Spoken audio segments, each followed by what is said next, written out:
नमस्कार, India top news में आपका स्वागत है। Breaking news Ballia. Location Jhansi H slug. देश के चौथे स्तंभ की जमीन पर भूमाफियाओं का कब्जा प्रशासन साधे है चुप्पी। योगी सरकार की छवि घूमिल कर रहे हैं भूमाफिया। 4 दिन से दर दर भटक रहा पत्रकार। झांसी जिले के आला अधिकारियों से भी नहीं मिला न्याय का आश्वासन। आखिरकार पूरी तरह से भूमाफिया ने अपने कब्जे में ले लिया जमीन का वह टुकड़ा।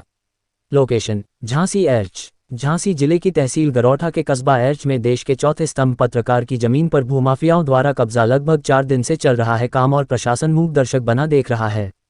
बताया जा रहा है कि पत्रकार की जमीन शामिल खाते की है, लेकिन भूमाफिया अपनी जमीन के साथ पत्रकार की जमीन पर भी कब्जा कर रहा है।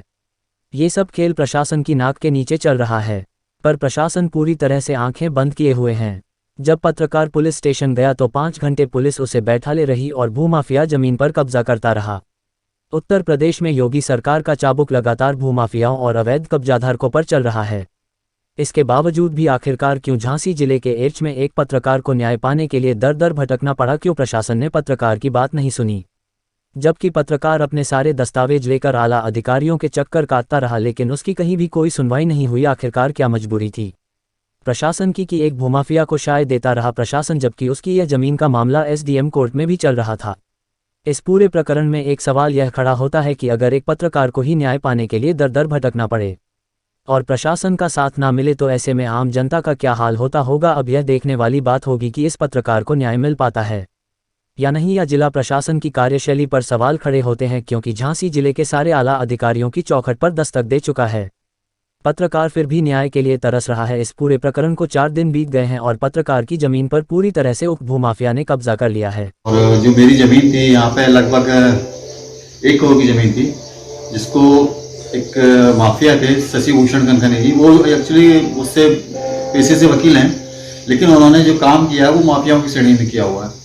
और उन्होंने लगातार हम लोगों की जमीन शामिल खाते में थी। ये जो आप देख रहे हैं ये खतौनी है, इसमें शामिल खाते में जमीन थी है, और इसमें तीनों के हिस्से अलग अलग बांट रखे थे। एक हिस्सा निर्माण हो चुका है और दूसरे हिस्सा में मेरा और शशि कनकने का जो हिस्सा बचा हुआ था उसको कोर्ट को गुमराह करके और प्रशासन को गुमराह करके लगातार अवैध कब्जा उस पर कर दिया गया।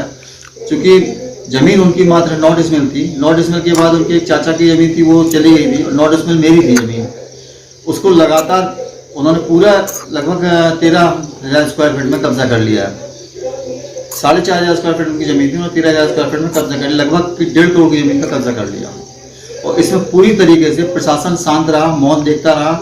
अभी तक कोई भी कार्रवाई नहीं हुई है और मैं लगातार परेशान हो रहा हूँ 4 दिन से। यहाँ तक कि एसओ जो यहाँ थाना प्रभारी थे, उन्होंने मुझे बुलाया था, उनको भी बुलाया था कि थाने में बैठ के जब निर्माण कार्य कब्जा हो रहा था कि आप थाने आ जाइए, लेकिन वो प्रशासन से बदतमीजी करके चले गए और निर्माण कार्य कराते रहे। और लगभग 5 घंटे में थाने बैठा रहा, उसके बावजूद भी अवैध कर निर्माण नहीं रुका, लगातार चलता रहा। आज उसका अवैध कर निर्माण का 4था दिन था, तो पूरी तरीके से निर्माण कार्य पूरा हो चुका है। मैं ये पेपर दिखाना चाहता हूँ कि इस पेपर में भी मेरा नाम दर्ज है पूरी तरीके से, मेरा, मेरी माँ का, मेरे भाई का, लेकिन उसके बावजूद प्रशासन तो मानने तैयार नहीं है।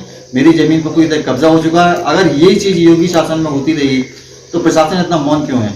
आखिर ऐसी क्या वजह है कि जिसकी वजह से जो प्रशासन था, स्थानीय प्रशासन और जो जिले का प्रशासन, वो इन लोगों के खिलाफ कोई कार्रवाई करने से हिचकता रहा, यहाँ तक कि काम रुकवाने के लिए भी हिचकता रहा। ऐसी कौन सी वजह रही इस शासनकाल में?